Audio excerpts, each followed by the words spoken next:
A buscar un método de cambio que fuera aceptado por todos, que actualmente es el dinero. Como podemos, ¿me puedes cambiar la diapositiva, por favor? Ahí está, esa. Como podemos ver en la diapositiva, el dinero es un bien común, el cual es escaso y requerimos de un esfuerzo para obtenerlo. Cuando hablamos de un esfuerzo, nos referimos al trabajo que realizamos para obtenerlo. Me imagino que todos los que estamos acá, bueno, la mayoría, trabajamos y así, es así como obtenemos dinero. En Guatemala, la civilización maya utilizó el cacao para el trueque o el intercambio comercial, pero no solo se utilizaba el cacao, sino también se utilizaban las plumas de aves exóticas, la sal, las conchas, las piedras preciosas, la cerámica y el jade.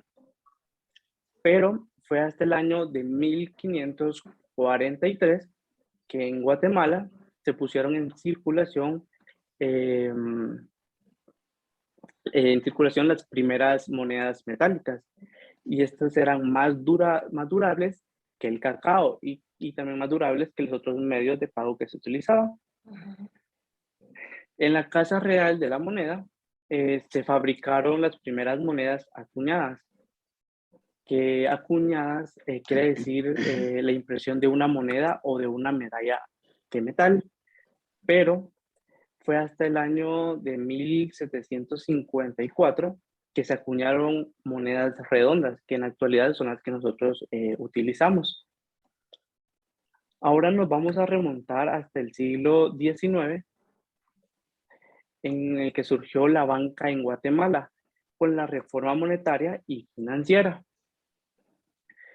Fue que en el año de 1926 surgió el Banco Central de Guatemala. Este surgió con carácter privado y participación del Estado. Este Banco Central de Guatemala era el único con autorización del gobierno para emitir monedas. Y se empezaron a acuñar monedas de un quetzal, de 50 centavos, de 25 centavos, de 10 y de 15 centavos en plata. Y de un centavo se acuñaron en cobre. En el año de 1926 se emitieron monedas de 20, de 10 y de 5 quetzales, las cuales estaban acuñadas en oro. Y en el año de 1932 se emitieron monedas de medio y de 2 centavos.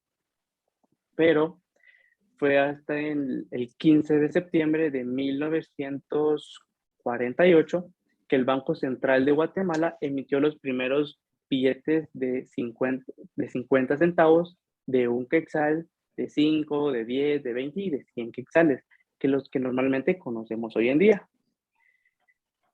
El dinero bancario, pues pasar a la otra, por favor. El dinero bancario llega con el mejoramiento. No, la otra. Gracias. El dinero bancario llega con el mejoramiento de los sistemas y el apoyo de la tecnología.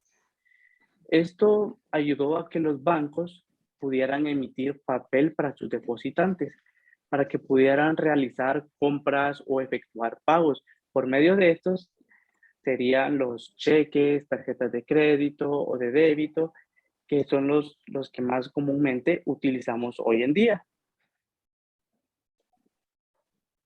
¿Puedes pasar a la otra, por favor? Gracias. Todo lo que acabo de exponer está fundamentado en la Ley Monetaria Decreto 17/2002, del artículo 1 al artículo 29. Y en la Ley de Bancos y Grupos Financieros, Decreto número 19/2002 y 2002. No les puedo explicar todos los artículos por motivo de tiempo, pero les daré un breve resumen de lo que dicen. En la primera ley podemos encontrar todos los artículos que rigen el dinero, como sus características, tamaños, formas, imágenes y todo lo que se conforma en cada billete. y qué dominaciones están aún vigentes. Acá podemos encontrar todo lo relacionado con nuestra moneda nacional, que sería el quetzal. Entrando un poco más a fondo, también en el Código Penal encontramos que en el artículo 316, que habla de la penalización por falsificación o alteración de dinero, y en la ley de bancos encontramos todos los artículos que rigen a los bancos de Guatemala. Bueno, muchas gracias por su atención. Al final de la exposición, si tienen alguna duda, pueden consultarla con nosotros, perdón, y sin ningún problema. A continuación, los dejo con mi compañero Luis Lemus.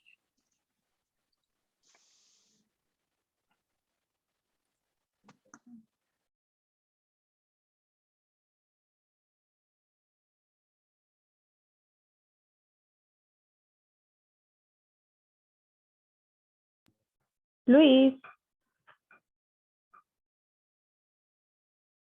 Sí.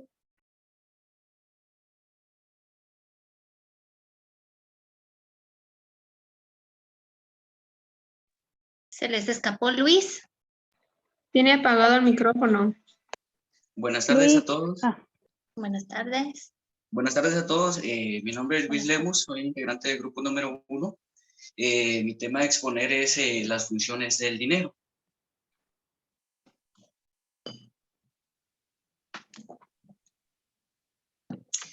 Dice que las funciones del dinero actualmente, hoy en la vida cotidiana o en la vida actual, son de suma importancia, ya que nos sirven a nosotros para satisfacer nuestras necesidades.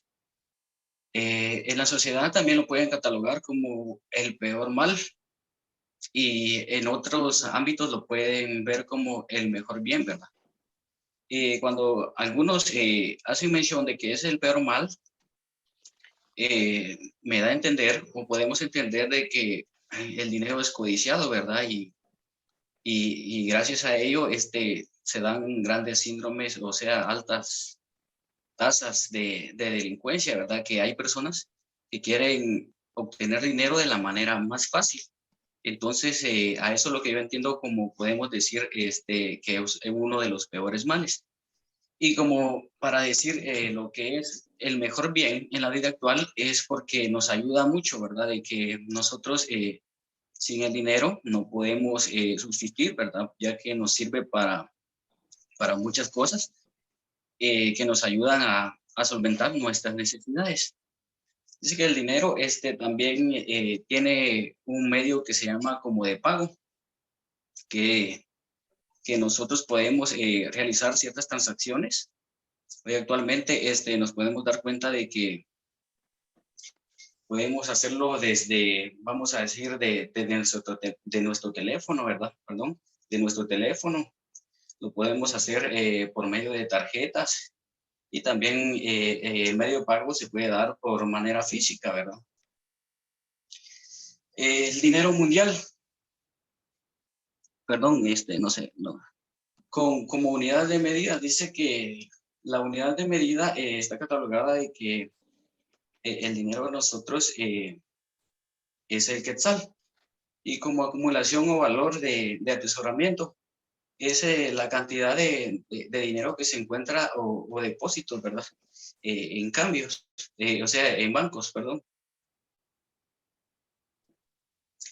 Como medio de pago inmediato al futuro.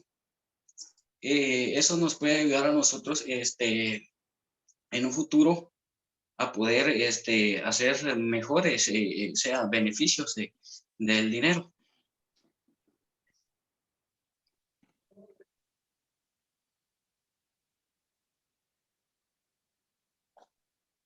Puede cambiar la diapositiva, compañera, disculpe. Principales variables del dinero, como oferta monetaria o medio circulante. Y existe la creación del dinero. Cuando hablamos de oferta monetaria o medio circulante, dice que es la cantidad de dinero que se encuentra en los bolsillos de cada persona, o sea, del público, circulando ya sea como billetes o como monedas. y también es la cantidad de dinero que se encuentra en ciertos bancos comerciales. La creación del dinero. La creación del dinero, podemos encontrar la creación primaria y la creación secundaria. La creación secundaria es un tema bastante amplio, ¿verdad? Es la manera en que a los bancos llegan ciertos depósitos. Por ejemplo, una persona realiza un depósito, llega al banco y entonces vamos a decir que hace su depósito y ellos agarran un cierto porcentaje, ¿verdad? Como de un encaje, o sea, un apartado extra. Entonces viene otra persona, ejemplo, yo deposité 1,000 quetzales. Entonces, vamos a decir, el banco automáticamente, de encaje, agarró, vamos a decir, el 10%. Entonces, quedarían, vamos a decir, para dar a préstamos a X personas o a otras personas, serían 900. Y quedarían 100 quetzales, vamos a decir, de encaje legal. Entonces, así como van generando el dinero los bancos, ya que ya tiene para préstamos lo que son 900 quetzales. Esos 900 Perdón, Luis quetzales Francisco, disculpe, yo creo que ahí vamos mal enfocados. ¿Me está hablando de la creación del dinero en este momento? Le estoy hablando de ¿De la oferta monetaria o medio circulante? Del medio circulante ya lo mencioné, ¿verdad? Que era la cantidad de dinero de que se encontraban en las personas, los bancos, en billetes y en monedas. Ajá, y en los depósitos monetarios. Porque ahí Exactamente. es cuando hablamos de bancos. Exactamente, y iba por la creación secundaria, ¿verdad? Ahí estamos, gracias. Ajá, la creación secundaria, ¿verdad? Entonces, recalcando que la creación secundaria, por ejemplo, como hacía mención, ¿verdad? Hice un depósito de, por ejemplo, de 1,000 quetzales, el banco automáticamente de encaje, me va a cobrar, o sea, va a quedar de encaje resguardado, o sea, va a quedar intacto un 10%, que serían, vamos a decir, 100 quetzales. Entonces, esos 900 ya quedarían para dar a préstamos a X personas. Viene otra persona, saca de préstamos, vamos a decir, 900 quetzales y quiere adquirir, por ejemplo, una motocicleta y le cuesta, yo sé que tal vez ahorita no va a valer eso, ¿verdad? Le cuesta 900 quetzales y va al comprador de una agencia, compra la motocicleta y le dice, me vende una motocicleta, ¿cuánto cuesta? Son 900 quetzales. Entonces viene esta persona, adquiere su motocicleta a base del préstamo que realizó en el banco y la persona que vendió la motocicleta vuelve a hacer la misma secuencia, ya que no se puede quedar con todo el dinero en físico en sus manos por la inseguridad que tenemos en el país, ¿verdad? Lo va a ir a depositar, no necesariamente en el mismo banco, sino que puede hacer en otro banco distinto. Entonces, así sucesivamente, viene esta persona, hace el depósito de los 900 quetzales y de los 900 el banco automáticamente agarra un porcentaje de que es el 10%. Entonces ya esta persona tendría el depósito de los 900 y el banco tomaría el 10%, que son 100, y le quedarían 800 para dar a préstamos a otras personas, ¿verdad? Eso es lo que es, cómo van generando el dinero, lo que son el sistema bancario de la creación secundaria del dinero, ¿verdad? Cómo se va generando. Compañera, por favor. El depósito monetario. El depósito monetario dice que es la cantidad de dinero que una persona puede ir a realizar, ¿verdad? A un banco, ¿verdad? Puede ser, por ejemplo, aquí los bancos comerciales, puede ser el GT Continental, puede ser el CHN, puede ser el BAM, etcétera, etcétera, ¿verdad? Y llegando de nuevamente a lo que es el encaje, donde habla del encaje, ¿verdad? De que es la cantidad de dinero que queda intacta, ¿verdad? Que no tiene movimiento, ¿verdad? Ellos trabajan, o sea, el sistema bancario en la creación secundaria del dinero, trabaja de una manera, vamos a decir, productiva, vamos a decir, generando más dinero, ¿verdad? Y lo que es el encaje va quedando por un lado, ¿verdad? Eso es como intacto, pues nadie lo puede tocar de ellos, ¿verdad? Igual eso está argumentado en el artículo 43 de la ley orgánica del Banco de Guatemala, ¿verdad? El crédito, dice que el crédito se les puede otorgar a cualquier persona, ¿verdad? Siempre y cuando cumpla con ciertos requisitos. Por ejemplo, hoy en día, ¿verdad? Si yo quiero un crédito, voy al banco, si paso los requisitos me lo otorgan, porque definitivamente me van a pedir documentación, ¿verdad? De que argumente que yo soy una persona responsable para que me puedan otorgar un crédito, ¿verdad? Y yo no sé si han escuchado a algunos compañeros que existe una persona que va como fiador, ¿verdad? Si en caso esta persona, por ejemplo, yo voy a sacar un préstamo a un banco y viene una persona y entonces me dice, necesito que me sirvas de fiador, ¿verdad? A veces funciona así, de que dos personas son bastante, vamos a decir, amigables y sirven como fiador ambos, ¿verdad? Pero para eso necesitan bastantes, vamos a decir, requisitos. A veces piden constancia salarial o constancia de ingresos, recibos de luz, agua, de teléfonos y fotocopias de DPI, ¿verdad? Para tener un mayor registro de la persona que se le va a otorgar un crédito, ¿verdad? No se le va a otorgar a cualquier persona. Los mecanismos de la creación secundaria, dice que los mecanismos de la creación secundaria se dan por lo regular y particularmente con todos los bancos comerciales, ¿verdad?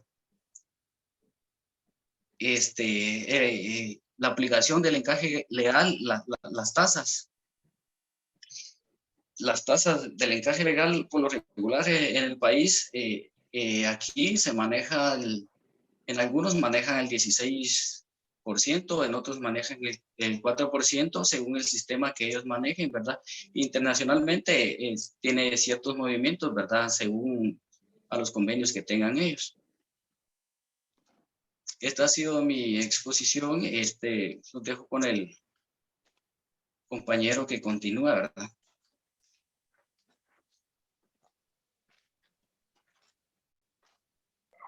Bueno, hola de nuevo a todos. Yo les voy a hablar acerca de la demanda de dinero. Como lo podemos ver, la demanda de dinero está determinada básicamente por la preferencia de liquidez. ¿Y qué quiere decir preferencia de liquidez? Es la cantidad de dinero que las personas, los guatemaltecos, vamos a preferir tener en dinero en efectivo o en depósitos. En depósitos lo podríamos ver como cuando nos depositan nuestro salario y lo dejamos en nuestra tarjeta de débito. Bueno, esto es el dinero líquido, efectivo.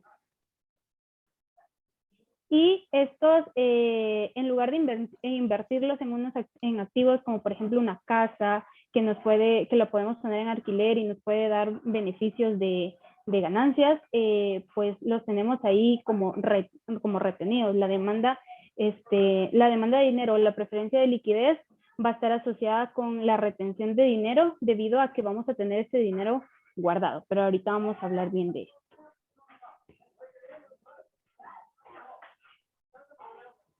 Según Keynes, existen 3 motivos por los cuales las personas prefieren la liquidez de dinero. Estos 3 sería el primero, el motivo transacción, que el motivo transacción es que las personas necesitan dinero para transar. ¿Y qué quiere decir que las personas necesitan dinero para transar? Necesitan dinero para comprar. Por ejemplo, en Guatemala, pues estamos divididos por departamentos, municipios y aldeas. Yo vivo en una aldea en donde, por ejemplo, si yo voy a una tienda, al súper o al mercado, pues no me van a recibir una tarjeta de crédito o un cheque que estaría aún más lejano. Entonces nosotros necesitamos dinero líquido para poder comprar algún satisfactor que necesitemos. Luego está el motivo precaución, que el motivo precaución básicamente es cuando algunas personas, pues un poco responsables, pues tratan de prevenir como situaciones o necesidades que tendrán en el futuro. Es como contar con un fondo para poder hacerle frente a alguna necesidad. Acá dice extraordinaria, que nosotros no la tenemos en nuestro presupuesto. Imagino, o tal vez algunos tenemos nuestro presupuesto para gastar, por ejemplo, en luz, agua, el súper, las cosas que nosotros ya sabemos que las vamos a gastar, las tenemos en un presupuesto, pero no contamos nosotros no sabemos si el día de mañana o en una semana puede venir una enfermedad, un accidente, algún huracán que nos dañe la casa o algún parecido a eso, o se nos dañe un electrodoméstico. Pues nosotros con este fondo de precaución vamos a poder hacerle frente a esta necesidad. Y luego está el motivo especulación. Bueno, el motivo de especulación básicamente es donde las personas o las empresas tienden a retener dinero. Esto para poder aprovechar alguna situación en la que en la que vayan a obtener mayores ganancias. Por ejemplo, una empresa, por ejemplo, la holding de Rockma, que es de acá de Guatemala, tiene a varias marcas, tiene Applebee's, tiene Glade, tiene varias marcas. Esta empresa tiene este fondo de especulación que si se le presenta una oferta, por ejemplo, de adquirir una franquicia para Guatemala, ellos la pueden adquirir porque saben que con esta franquicia van a obtener ganancias. Y asimismo, nosotras las personas individuales podremos tener ese fondo o ese dinero de especulación ahí para poder, por ejemplo, que nos puedan vender un carro, que un carro, bueno, sería más que todo un lujo, pero nos pueden ofrecer, por ejemplo, una casa y la podemos comprar, la podemos poner en alquiler y esa casa ya nos va a estar generando a nosotros ganancias. O podemos invertir en acciones que igualmente nos van a retribuir ganancias. Básicamente estos tres motivos, analizándolos, pues los primeros dos motivos están justificados porque necesitamos el dinero para poder adquirir algún bien, necesitamos tener algún fondo para poder hacerle frente a alguna necesidad. Y bueno, el último motivo pues ya sería con intereses pues de ganancias. Pero básicamente la demanda de dinero está asociada con la retención de dinero, porque ese dinero que nosotros tenemos guardado no está en circulación, no está generando ganancias, no está siendo utilizado por las demás personas, únicamente lo tenemos ahí guardado. Ahora vamos con... ahora vamos a seguir con el tema de la velocidad de circulación de dinero. Que esta velocidad de circulación de dinero básicamente es la frecuencia con la que el dinero disponible de una economía se va a gastar en bienes y servicios, o bien cuánto tiempo va a estar ese dinero en las manos de nosotros o de las personas. Por ejemplo, cuánto tiempo va a durar ese dinero o con qué velocidad va a ser intercambiado de mano en mano ese dinero. Existen tres determinantes de velocidad. El primero es el tipo de interés, que a las personas se les hace más fácil o deciden ahorrar el dinero en sus casas o tener ese ahorro para cualquier imprevisto o para cualquier tipo de situación, como lo hablábamos con los motivos. Pero lo que va a suceder acá es que vamos a retener dinero. Entonces, la retención de dinero va a subir y la velocidad de dinero va a caer. Luego tenemos el segundo determinante, que es la inflación. En la inflación, cuando se tienen altas expectativas de que la inflación va a subir, las personas con un poquito más de poder adquisitivo, pues gastan más, adquieren bienes, adquieren servicios, porque saben que en un más tarde estos servicios o estos bienes van a tener un costo pues más elevado, o mejor dicho, el dinero va a perder su poder de adquisición, y lo que va a hacer es que pues claramente sean más caros o tengamos que gastar pues más. Luego están las preferencias. La preferencia es únicamente que las personas prefieren tener su dinero guardado en casa, o prefieren, es por preferencia ya personal de que las personas deciden pues tener el dinero, y aquí vamos a lo mismo de que va a haber retención de dinero. En la inflación pues lógicamente la retención no va a estar porque vamos a gastar dinero.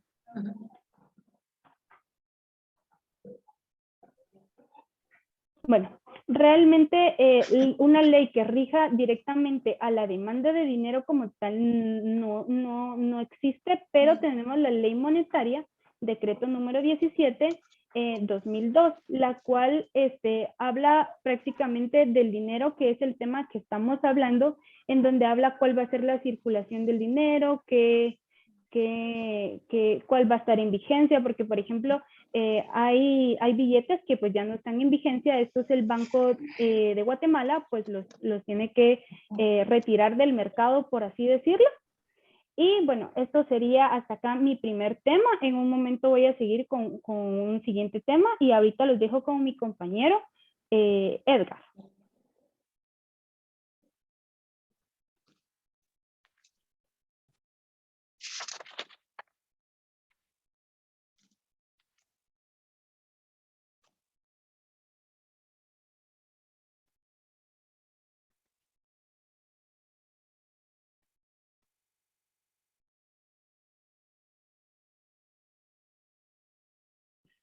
Edgar, ¿tiene su micrófono apagado o no está? Oh, perdón. Ujú. Ok.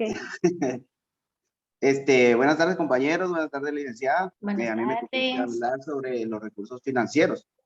Entonces, se dice que los recursos financieros es el conjunto de disponibilidad de activos que posee en la economía, usualmente en términos de cuenta de dinero nacional o extranjero, como créditos a la disposición.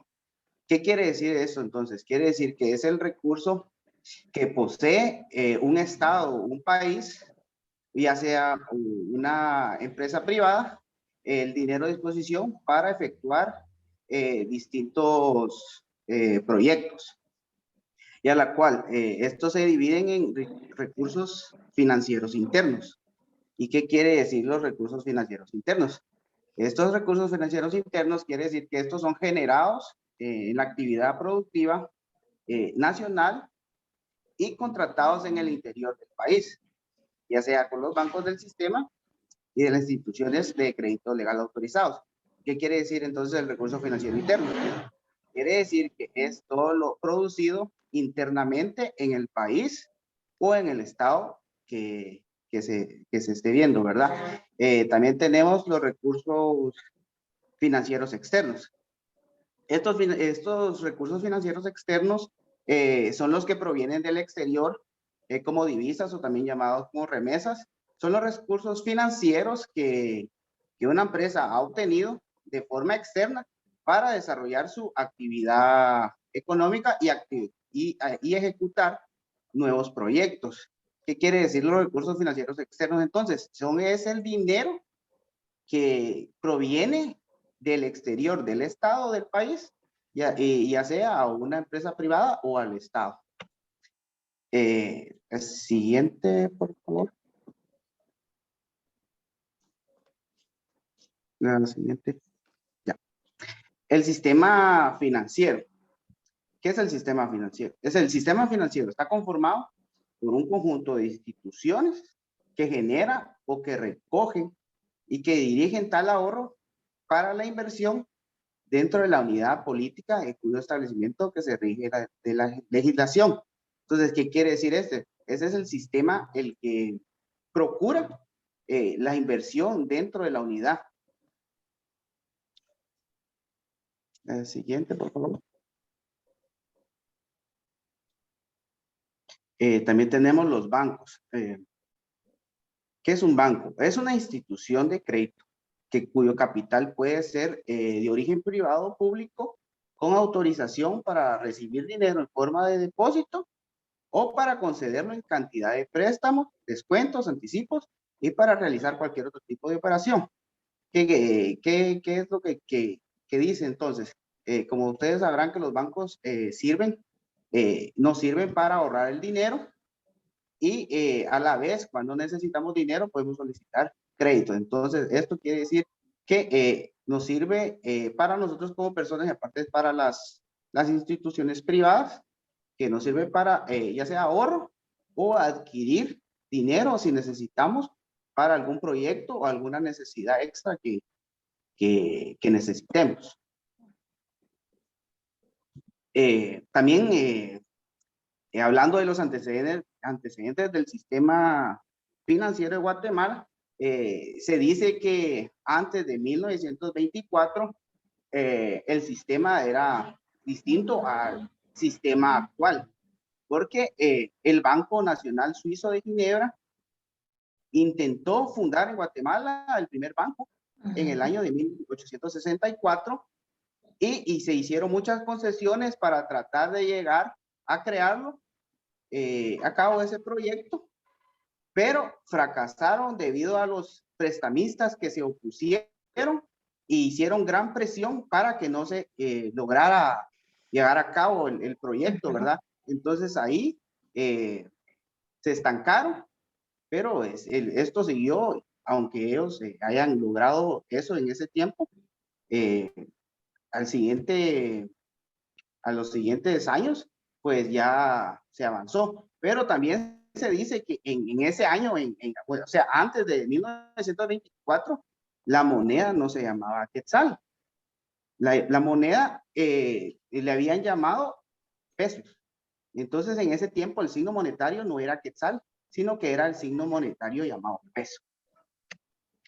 También hablamos de la reforma monetaria de 1924 y 1926. En ese año y lograron una reforma, o sea, llegaron a solucionar el problema en el momento que era consolidar y fortalecer el signo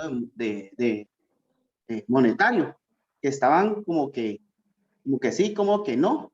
Entonces, en esa reforma lograron reformar o producir, cambiarle el nombre a la moneda, que le pusieron el nombre quetzal como signo monetario, y como ahora lo reconocemos, que en la actualidad todavía sigue siendo el quetzal nuestro signo monetario. También tenemos la reforma monetaria de 1944 y 1945. Esta reforma fue muy determinante para cambiar el rumbo del país, así como en el ámbito del marco social y cultural. Entonces, ¿qué quiere decir? Que esta reforma ayudó a evolucionar las demás reformas, ¿verdad? Tenemos también la modernización financiera de 1993 al 2002. Esta se inició en 1993 con un proyecto de trabajo determinado para flexibilizar y abrir y ofrecerle el mercado financiero interno para proporcionar una intermediación financiera más participativa y con mayor competencia orientada. La otra. Gracias. El sistema de banca central y supervisión financiera. La regulación del sistema financiero guatemalteco, estas se dividen en dos, en regulado y no regulado. Y el regulado está integrado por las instituciones legalmente constituidas y autorizadas por la Junta Monetaria. Son supervisados por la Superintendencia de Bancos y realizan todas aquellas operaciones que permiten la ley de bancos y de grupos financieros. Y las no reguladas esto quiere decir que en otros países son las empresas y sociedades mercantiles que por cuenta propia captan y disponen de los préstamos. Eso quiere decir que en otros lugares las empresas y las sociedades son las que como que abarcan todo los préstamos y todo esto es para el público. Y están suspendidos al control aparte del medio privado y el medio externo. El Banco Central, que es un banco, compañera. El Banco Central. El Banco Central es una institución que creada para que se encargue de las transacciones financieras que se debe realizar el Estado como función en coordinador de los bancos comerciales regulados y la existencia monetaria del país. O sea, quiere decir que el Banco Central es el que regula a los demás bancos. Las funciones del Banco Central. Aquí, como podemos ver, las funciones del Banco Central tiene varias funciones. Está la función monetaria y quiere decir que esta función comprende en el emisión y el retiro del dinero primario que es realizado las operaciones denominadas a mercado abierto y determina la cantidad necesaria del dinero. La función cambiaria. Como banco, esta función guarda las reservas legales en efectivo de los bancos y en calidad de depósitos y les presta dinero a través del descuento y redescuento de lo mismo. También tenemos la función cambiaria. Esta función guarda y administra las reservas internacionales como divisas o llamadas remesas y que participan en la regulación de políticas y del comercio exterior. La función financiera. Esta función es la que participa activamente en el mercado de valores para compra y venta de bonos de capitales. La función fiscal. Esta actúa como agente fiscal del Estado y compra impuestos y le paga el salario a los burócratas. La siguiente, compañera, por favor. Las operaciones del Banco Central. Estas constan con operaciones activas y operaciones pasivas. Dice que las activas, son las que utilizan el descuento y redescuento y adelantados de financiamiento del crédito al público. O sea, que es como que las que les descuentan a los créditos públicos. Y las operaciones pasivas, esta es el Banco Central que recibe y guarda en calidad de depósito el excedente de liquidez de los bancos comerciales o otro tipo de públicos o privados. La siguiente, compañero.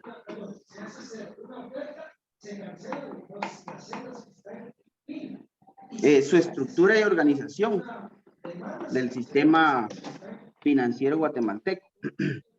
Esta estructura está comprendida de la Junta Monetaria, el Banco de Guatemala, la Superintendencia de Bancos, los bancos del sistema, las sociedades financieras y las aseguradoras y las afianzadoras y los almacenes generales de depósito y otras instituciones como la Bolsa de Valores, el cambio de casa y el casa de bolsa.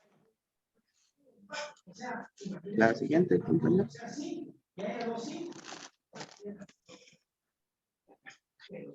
La clasificación de la banca nacional. Dice que estas están clasificadas por propiedad y constitución de su capital. Estas derivan en estatales, privadas y mixtas. Y por la nacionalidad de su capital son las nacionales y los extranjeros. También tenemos el tipo de operaciones que realizan, o sea, las operaciones que realizan serían comerciales, hipotecarias, de desarrollo, de capitalización y de comerciales hipotecarios. Ahora yo le pregunto, Edgar. Entonces, ¿en qué clasificación están los bancos de nuestro país? Según todo lo que nombró usted. ¿Y cuántos bancos existen en nuestro país?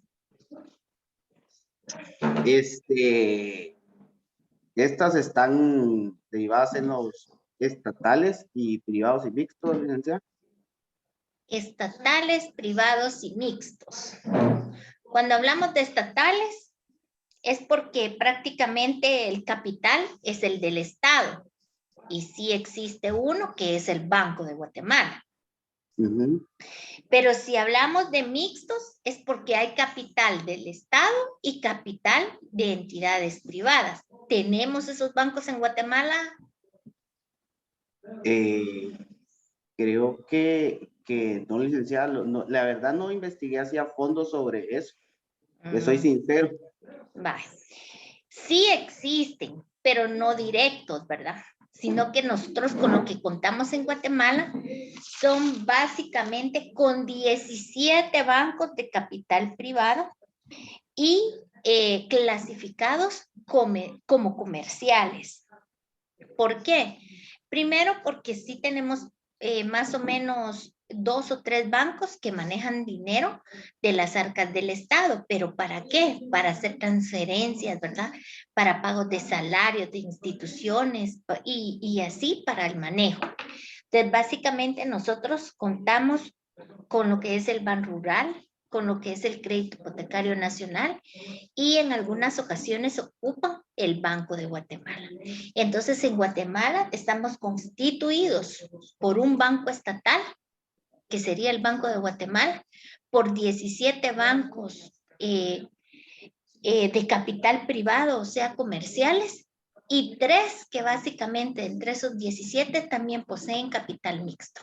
Así está constituida la banca en Guatemala.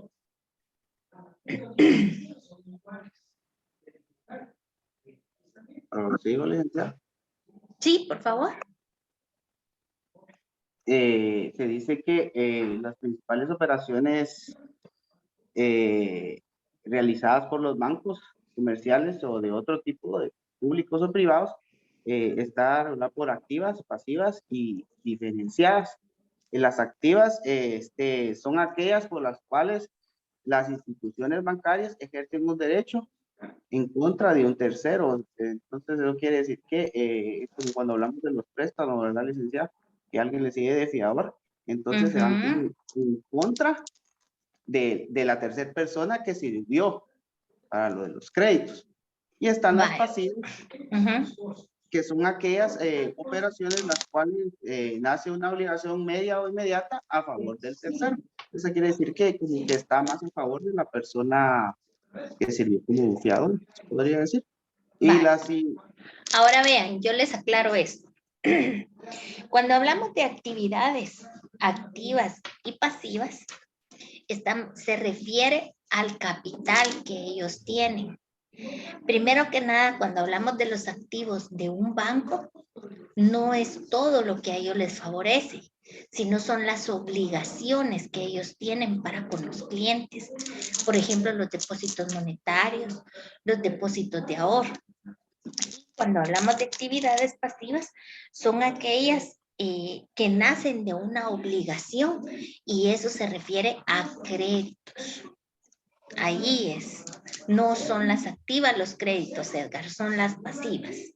Okay, perdón. No hay pena.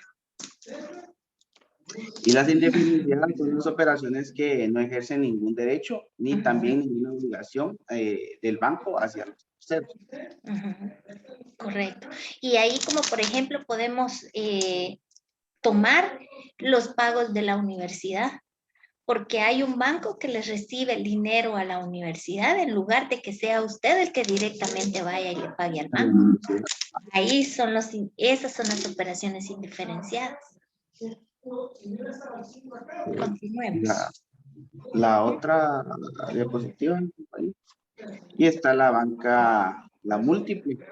Y esta significa que una vez establecidas las normas y las reglas del juego, cualquier banco independiente que sea comercial o hipotecario podrá realizar todas las operaciones que corresponden a su función de intermediario financiero. y está la supervisión de finanzas.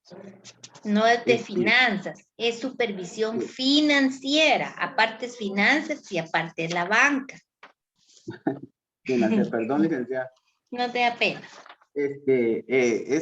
Esta es la que supervisa las finanzas, ¿verdad? Ujú. En todos los países, los centroamericanos también no son excepción. El sistema financiero es supervisado para evitar posibles crisis económicas en algún país o estado, ¿verdad? Y debido al mal uso de los recursos financieros confiados a las instituciones.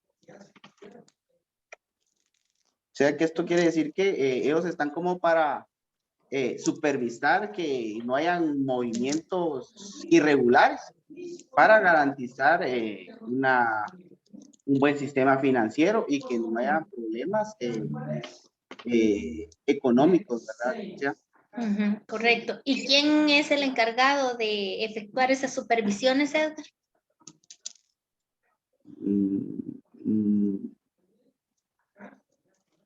Ya eso no lo investigué, licenciada. Me están quedando a deber. Primero que nada, cuando hablamos de las supervisiones financieras, son aquellas que son efectuadas por la Superintendencia de Bancos, el cual tiene la potestad de ejercer una vigilancia estricta en todo el sistema bancario del país. Y a través básicamente de la resolución de la Junta Monetaria 177/2002, ahí pues establecen, ¿verdad?, que todas las empresas y grupos financieros deben de ser controlados y supervisados y deben de estar bajo la inspección de la Superintendencia de Bancos. A eso se refiere Edgar, la supervisión. Continuemos. Están también las políticas monetarias y grandes.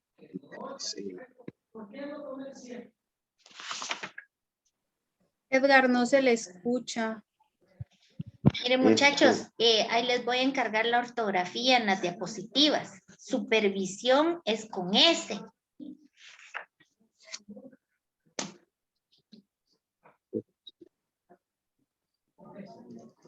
Disculpe, licenciada.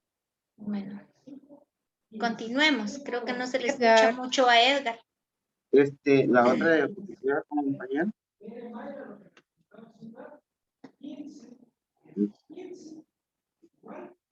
Están las políticas monetarias, cambiarias y crediticias, que instrumentos de estabilización. Dice que la política monetaria son los objetos de una política monetaria, consiste en establecer de forma para administrar el dinero circulante en la nación y lograr que ellas determinen metas económicas. Eso quiere decir que esta política es la que ve que el dinero circule sin ningún problema para que se logren las metas económicas, ya sea de empresas privadas o del Estado. Están los instrumentos de la política monetaria y dice que estas son las que están constituidas por la cantidad de dinero que los bancos deben mantener depositado permanentemente en la banca central como reserva para los depósitos recibidos del banco. Y la política cambiaria. Esta es el papel que juega, directamente relacionada con lo que haga en todas las otras áreas de política macroeconómica.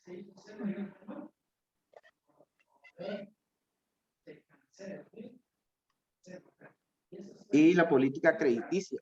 Esta política, esta se comprende en todas las actividades de crédito de la banca privada y entidades financieras del Estado. Este es mi último tema, licenciada. Gracias. Gracias, licenciada. Bueno.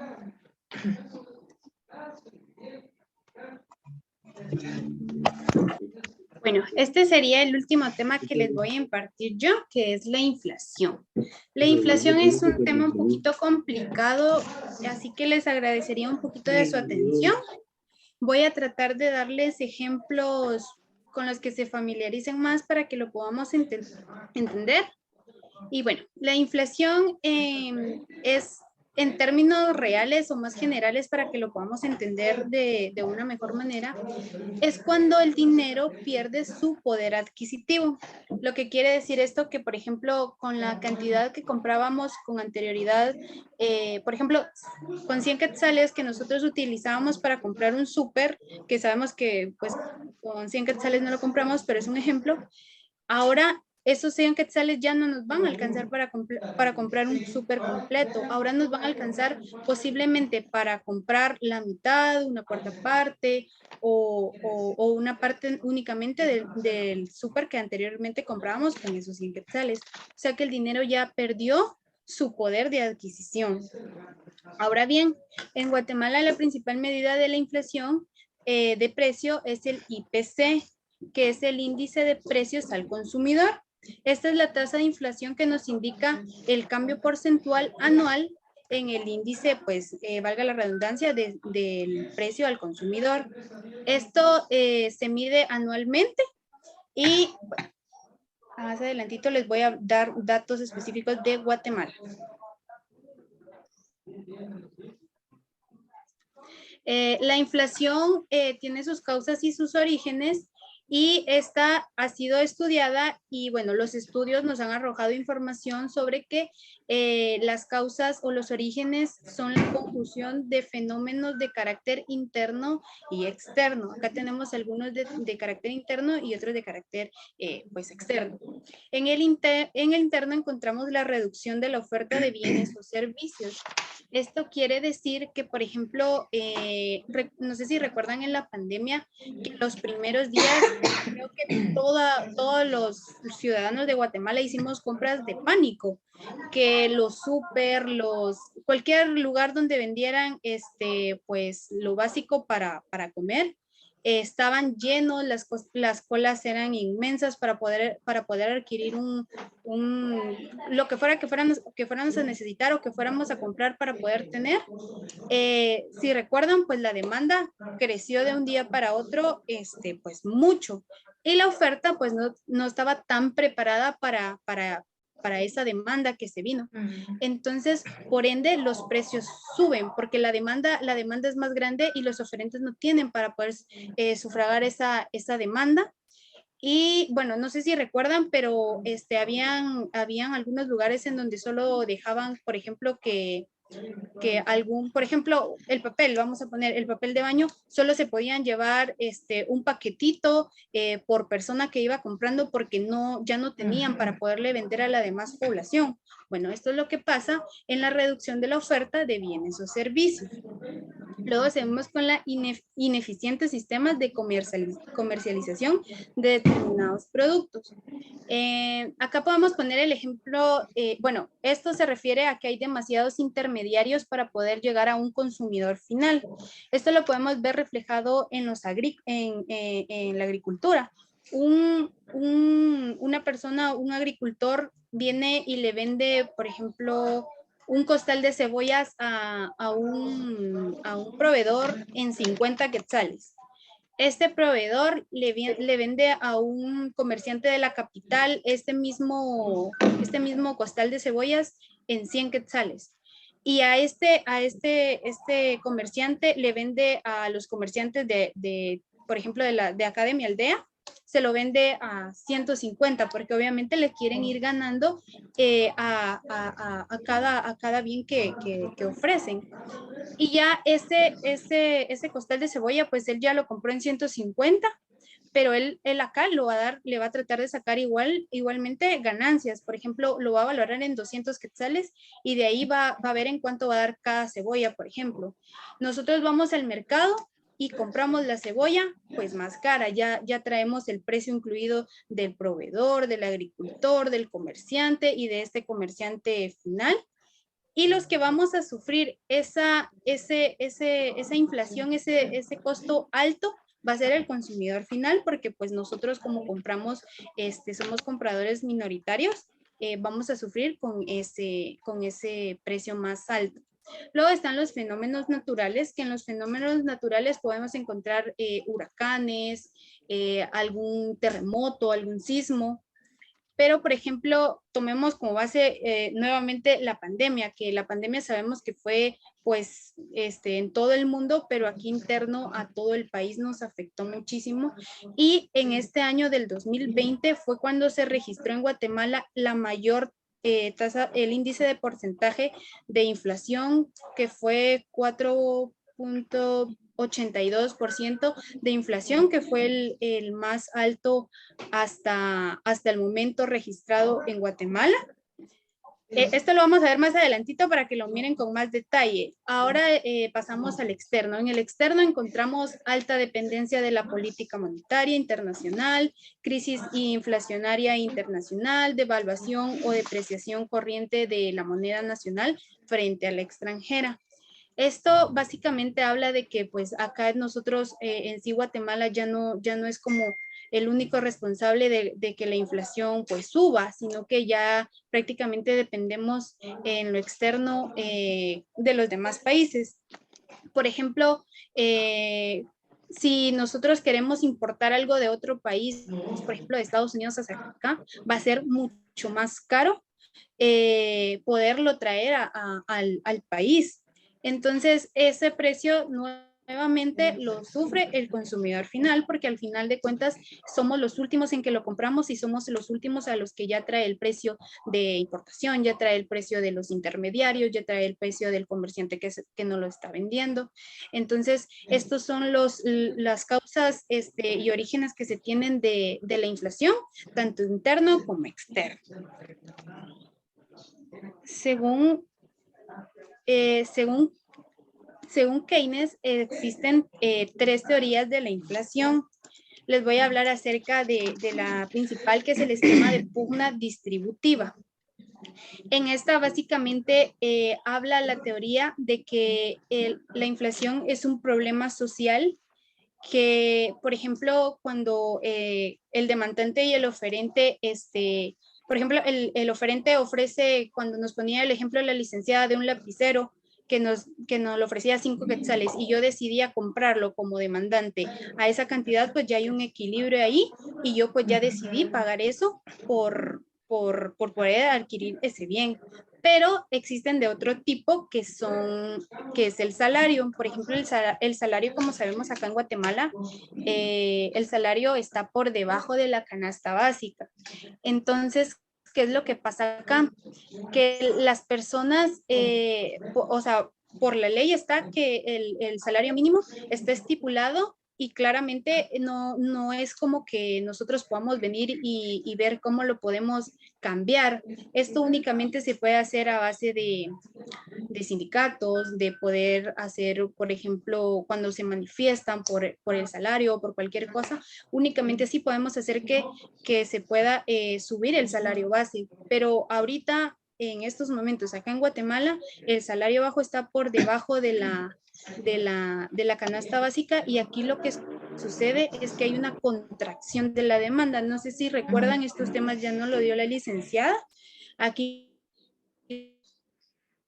lo que sucede es que se da una contracción de la demanda porque las personas con el salario base no logran comprar ni siquiera una canasta básica.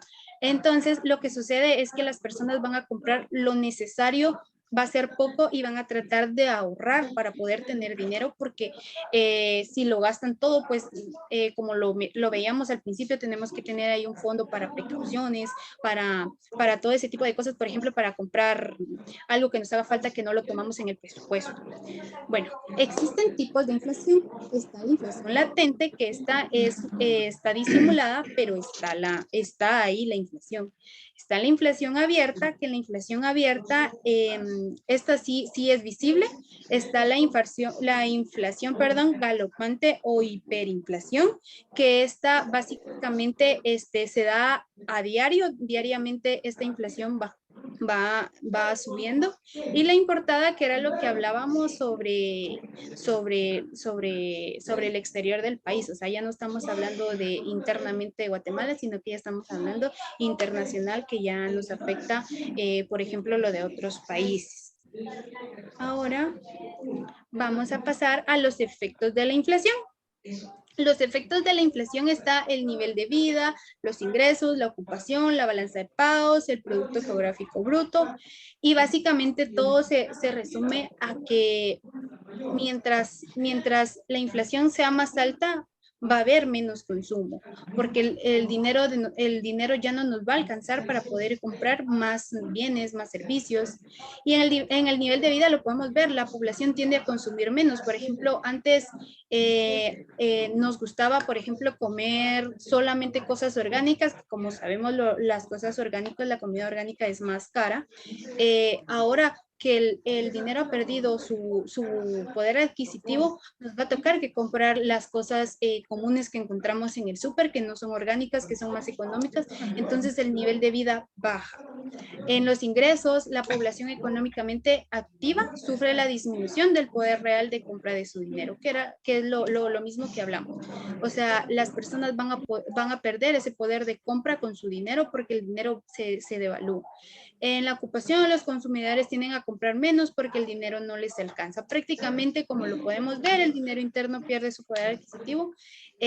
Todo va enlazado, todos los efectos de la inflación pues nos perjudican a la población en general, porque esto es en general que nos afecta a todos. Ahora les voy a mostrar datos de Guatemala. Como les dije al inicio, la inflación pues se mide anualmente, entonces nosotros tenemos los datos más cercanos completos de 2021.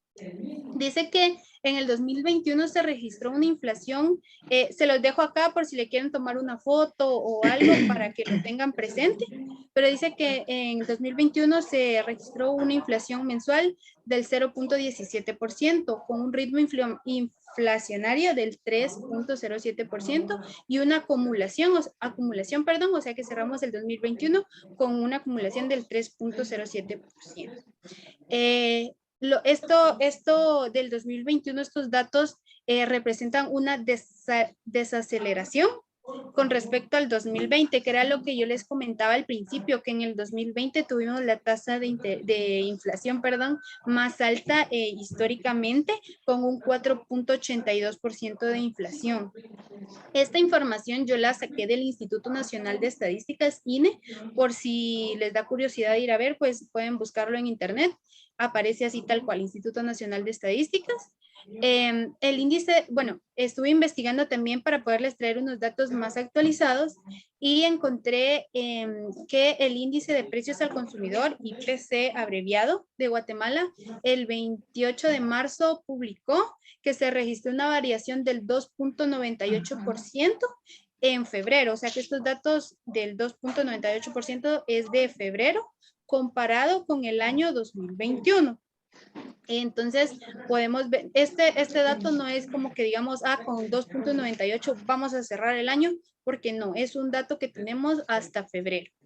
Y bueno, las leyes que rigen la inflación en Guatemala, que realmente son políticas, está la política monetaria cambiaria y crediticia y la política monetaria de instrumentos de regulación monetaria, que básicamente hablan sobre que el Banco de Guatemala es como el encargado de velar porque el IPC, el índice de precios al consumidor, pues no se eleve, para que la población guatemalteca pueda seguir adquiriendo bienes y servicios.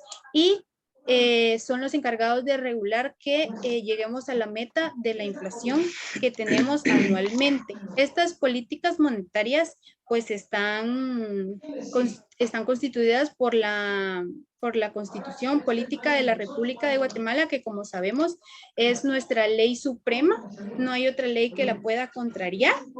Y bueno, hasta aquí llegaría yo con mi último tema. Por último tenemos la presentación de Amparito, que ahorita les va a hablar de los últimos dos temas. Solo para complementar en el caso de la inflación. Yo tengo el dato a marzo de este año y la inflación ya va por el 6% en este año. Entonces, ahí aún estamos ubicados ya estamos ubicados en una inflación galopante. Entonces, porque si pasamos de 2 cifras, entonces ya entraríamos a una hiperinflación, ¿verdad? Entonces, en la actualidad, ahorita, en el estado actual, es el 6% al mes de marzo.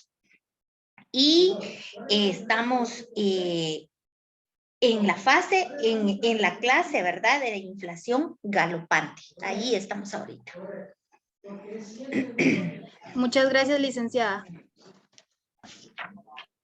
Bien, buenas tardes, licenciada. Buenas tardes, compañeros. Yo les voy a hablar sobre lo que es el mercado de valores, la bolsa de valores y la dolarización.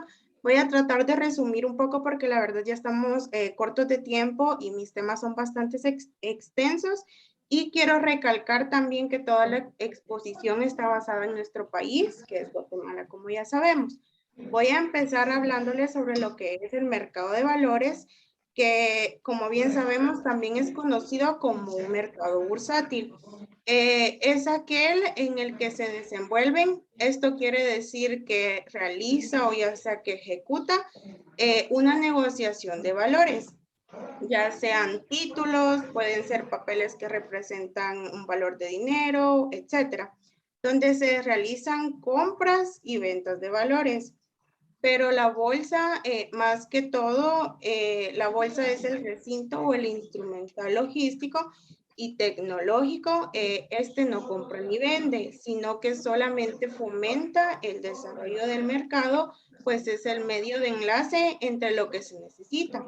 O sea, empresas que demandan el capital para poder producir otros bienes y otros servicios. Además, el mercado de valores es un mecanismo en el que concurren los ciudadanos y empresas para invertir en valores que reproduzcan eventualmente una ganancia o para captar recursos financieros de aquellos que los tienen disponibles. Ahora bien, vamos a hablar un poco sobre cuál es la función del mercado de valores. Pues se dice que la función del mercado de valores es poner a la disposición de oferentes y demandantes de capitales la infraestructura, la información y el registro de las transacciones que ahí se ejecuten.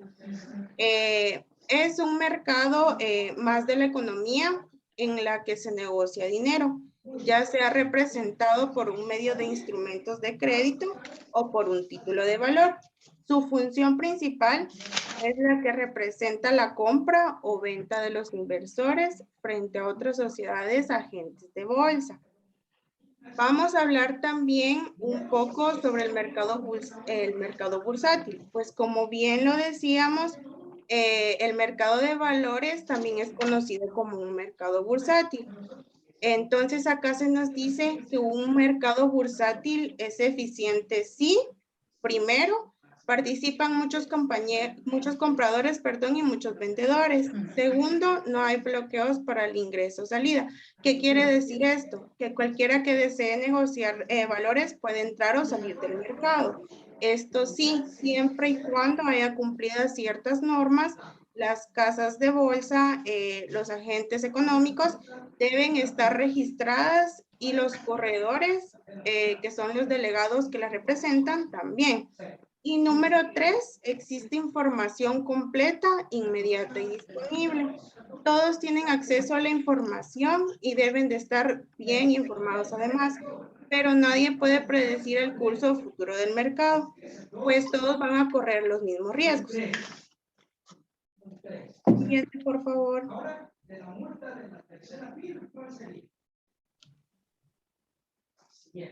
Bueno, algo muy importante que debemos de tener en cuenta es la negociación del mercado de valores. Pues como se dice acá, se trazan valores negociables, podemos llamarlos como acciones, bonos, instrumentos a corto plazo, etcétera. Desde su emisión, primera colocación, transferencia, hasta la extinción del título. Los valores, según sea el caso, otorgan derechos a la participación de las ganancias de la empresa, en la adopción de acuerdos sociales o al recibir pagos periódicos de intereses.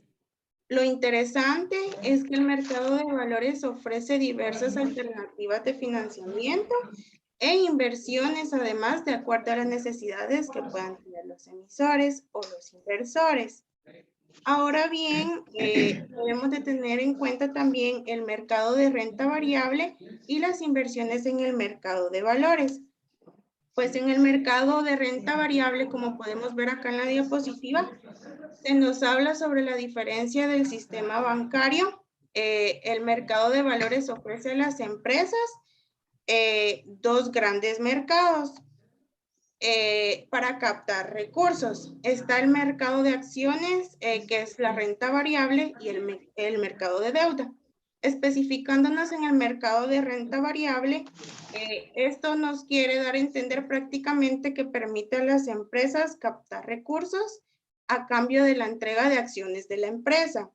Las acciones de capital confieren a sus titulares derecho a participar en las ganancias de la empresa emisora. En adopción de acuerdos sociales, derecho al voto en las juntas generales de accionistas y en la división del patrimonio, ya sea en caso de que la empresa se vaya a liquidar. O además de los dividendos. Los inversionistas además pueden obtener una ganancia o pueden obtener ya sea una pérdida.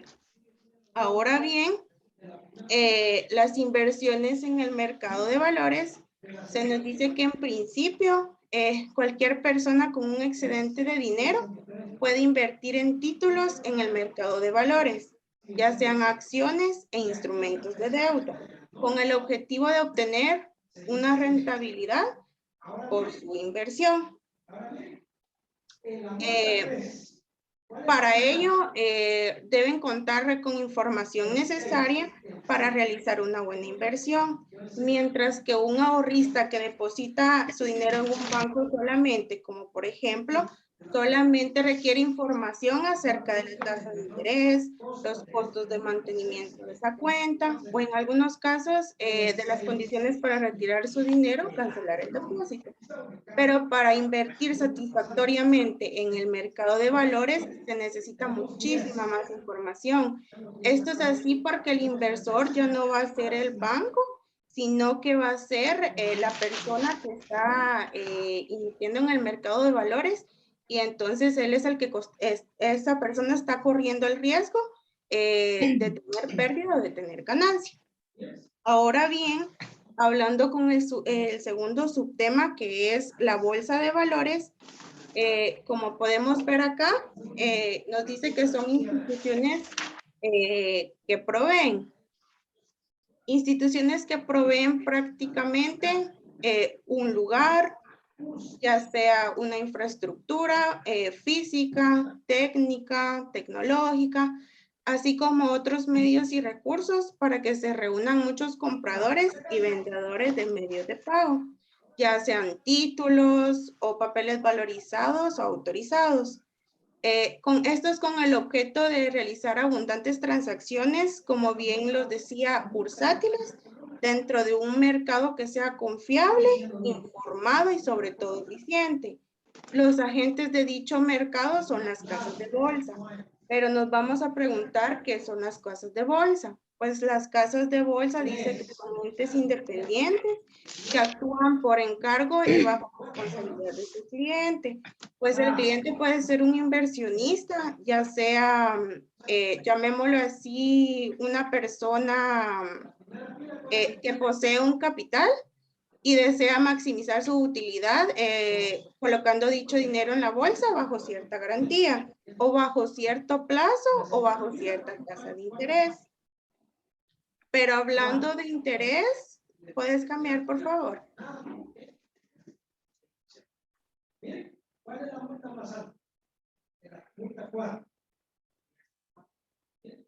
Pero hablando de la tasa de interés, nos preguntaremos qué es la tasa de interés. Pues la tasa de interés prácticamente es el precio el cual se fija en dicho mercado según sea su abundancia o escasez. Pues se dice que el mercado está líquido, si hay mucho dinero disponible y todos desean invertir. La tasa, o bien como lo llamamos el precio, va a bajar. O por el contrario, si existe iliquidez, el mercado se dice que va a estar seco. Esto llega a significar prácticamente que muchos de dinero líquido, muchos desean el dinero líquido, pero no hay mucho, está escaso. Por lo que es lo mismo que existe poca inestabilidad, en tal caso que la tasa o el precio va a subir. Ahora bien, vamos a tocar el tema sobre las bolsas de valores que operan en Guatemala, o sea, en nuestro país. Pues dice que la Bolsa de Valores Nacional, SA, entre paréntesis conocido como BVN, es un mercado organizado en donde se reúnen oferentes y demandantes de valores con el fin de determinar el precio más eficiente de los instrumentos en todo momento. Pues ofrece mayores posibilidades y oportunidades a todo esfuerzo productivo, tanto tanto para la inversión de las personas individuales o ya sean personas jurídicas, como para el financiamiento de las empresas. Y de este se derivan las acciones sin movimiento. Y como podemos ver en la diapositiva, las acciones sin movimiento, a pesar de no tener autorización para promover la compra y venta de acciones en la BVN de Guatemala, no se maneja este tipo de valores, ya que de acuerdo con los especialistas del sector, no existe interés en el sector empresarial para incursionar en esta área. Pues en el país aún no se ha desarrollado el mercado accionario, ya que la mayoría de las empresas nacionales son familiares y no poseen dentro de sus planes el interés de expandir sus operaciones y compartir con desconocidos, por decirlo así, sus negocios. En Guatemala, el mercado accionario aún no está desarrollado debido a que se desconoce sobre el tema prácticamente. Las personas creen que en la compra o venta de acciones siempre se pierde. A pesar de que existan riesgos, puede ser que se presenten excelentes oportunidades para hacer negocios. Ahora bien, las operaciones bursátiles se nos dicen que se realizan en el recinto que para el efecto designa el Consejo de Administración de la Bolsa, se le conoce como corro, o se le conoce también salón de remates. Y la dirección está a cargo de un director de remates, perdón, que tiene directamente bajo su cargo el velar porque las operaciones se realicen con estricto apego al reglamento. Siguiente, por favor. Ahora bien, hablando sobre reglamento, la ley que fundamenta el mercado de valores y la bolsa de valores es la ley sobre el mercado de valores y bolsa de valores, decreto número 34 del 1996, del Congreso de la República de Guatemala.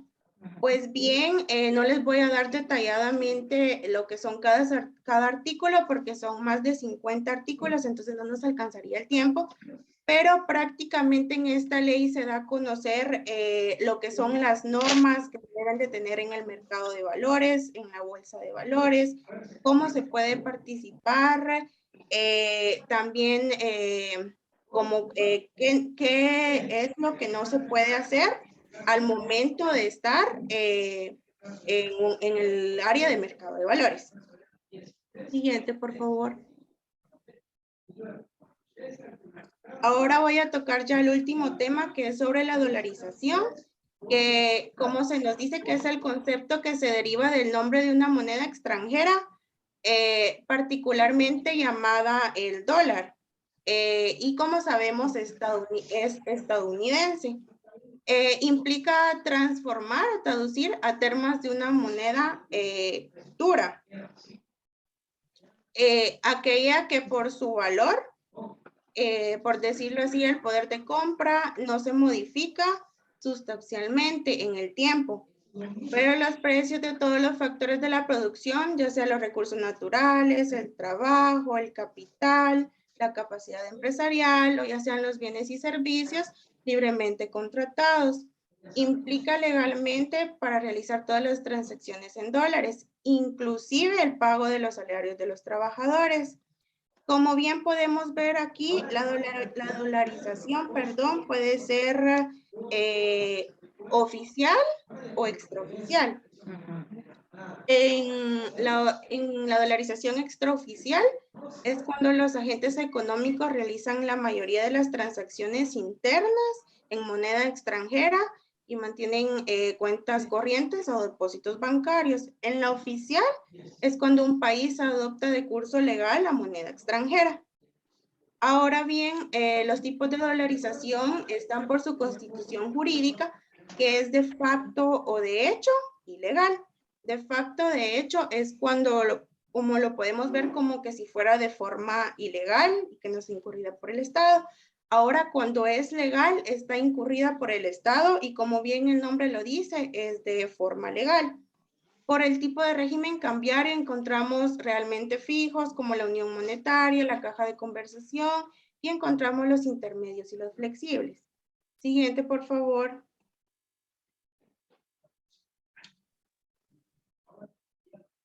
Acá podemos ver algunas ventajas de tener un tipo de cambio fijo, las cuales se nos dicen que puede ser por un tipo de cambio fijo, que es el régimen cambiario de una unidad monetaria, cuyo valor se ajusta según el valor de otra divisa de referencia. O bien provee el ancla nominal, que es como la camisa de fuerza, para la política monetaria del país que los adopta.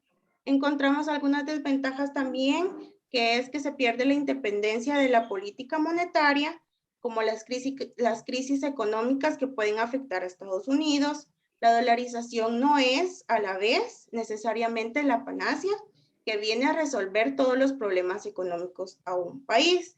Con esto debemos de tener demasiado cuidado, pues al momento de utilizar la dolarización no quiere decir que nuestros problemas económicos se van a resolver. Incluso debemos de tener muchísimo cuidado porque podemos adoptar problemas económicos de otros países como lo es Estados Unidos y más bien causar otros tipos de problemas a nivel económico. Y también encontramos algunas condiciones para dolarizar una economía, como lo es de conformidad con los economistas más vanguardistas. Para dolarizar una economía se requieren muchas condiciones que son demasiado importantes. Siguiente, por favor. Ahora bien, para finalizar, perdón, voy a tocar el tema sobre la ley que está fundamentada en la dolarización, que son las leyes sobre la dolarización, ley de libre negociación de divisas, que lo podemos encontrar del decreto del número 92 al 2000. Acá prácticamente, brevemente, nos especifica por qué se hizo necesaria la ley. Pues nos dice que la rigidez para captar depósitos, así como para realizar operaciones en moneda extranjera, además podemos encontrar que no siempre va a haber un tipo de cambio fijo en la moneda dólar. Por ejemplo, muchas veces acá lo encontramos a 7.50, a 7.40, etcétera. Entonces acá encontramos todos esos tipos de reglamentos, todos los tipos de normas, cómo podemos utilizar la dolarización en nuestro país o cómo podemos adoptar el dólar en nuestro país. Eso sería todo. Muchas gracias.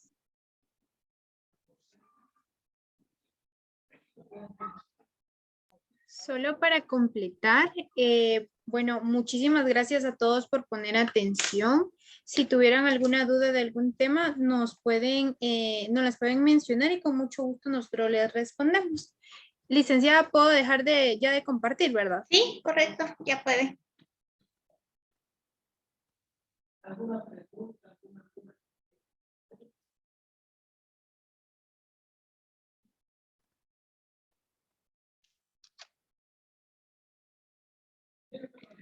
Compañeros, ¿alguna duda, algún comentario sobre la exposición?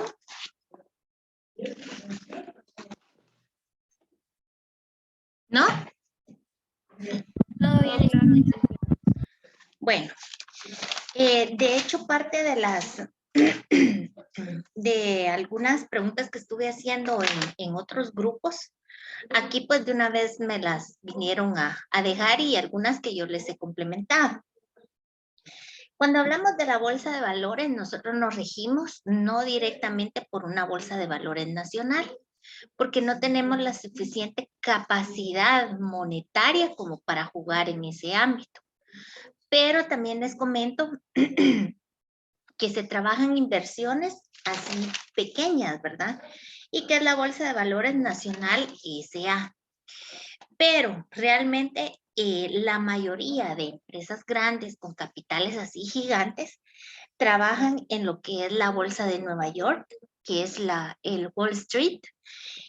También trabajan en la Nasdaq, la Dow Jones, la Bolsa de Tokio, de Londres, de Hong Kong, de Shanghái y de Toronto. Estas son las bolsas de valores a nivel mundial más potentes de la economía, ¿verdad? Hablando bajo el punto de vista macroeconómico. También lo que se negocia básicamente en una bolsa de valores prácticamente son documentos, pero obviamente respaldados con el poder adquisitivo, ¿verdad? O con la moneda de curso legal.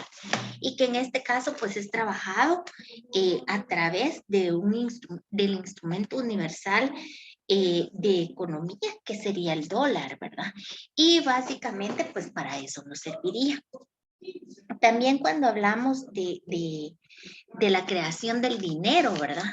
Últimamente, pues, en la economía guatemalteca, pues se ha marcado mucho lo que es el dinero plástico, ¿verdad? Y no me dejarán mentir que todos aquellos que tienen la oportunidad tienen un plástico, ya sea en una tarjeta de crédito o en una tarjeta de débito. Y eso es lo más vanguardista que está activo en la banca, ¿verdad? Entonces, ese es el dinero plástico. Y así pues una serie de temitas que quedan, pero que sí han sido abarcadas. Por mi parte, pues no me queda más que agradecerle al grupo 1, ¿verdad? Por la presentación. Y ya con el grupo 2 al 5, pues ya se viene apretando un poquito más la tuerca. Y recuérdense que yo voy interviniendo y yo voy jalando, yo traigo ya preparado todo lo que les voy a hablar, ¿verdad? Con relación al tema que les puedo preguntar. Pero sí necesito que por favor se preparen. Muy bonita la presentación del grupo 1, aunque todo el mundo pues lee y extrae, pero hay ideas, hay innovación en las presentaciones, hay datos, ¿verdad? Entonces eso es lo que nosotros debemos de buscar, ¿verdad? Para ir básicamente saliendo adelante. Entonces en este caso pues grupo 2, 3, 4 y 5, se recuerdan por favor que los días jueves a más tardar a las 6 de la tarde me tienen que enviar las presentaciones para que podamos darle una revisadita. Y por lo demás, pues si no tienen alguna duda o algún comentario, pues yo les agradezco su presencia y si Dios quiere y nos lo permiten, nos reunimos el próximo sábado. Que Dios los bendiga y que tengan feliz descanso. Gracias, licenciada. Feliz tarde. Gracias, licenciada. Gracias, Feliz tarde. Igualmente Tarde, para ustedes, que descansen. Gracias, licenciada. Feliz tarde. Feliz Gracias, tarde. licenciada. Feliz día. Igualmente.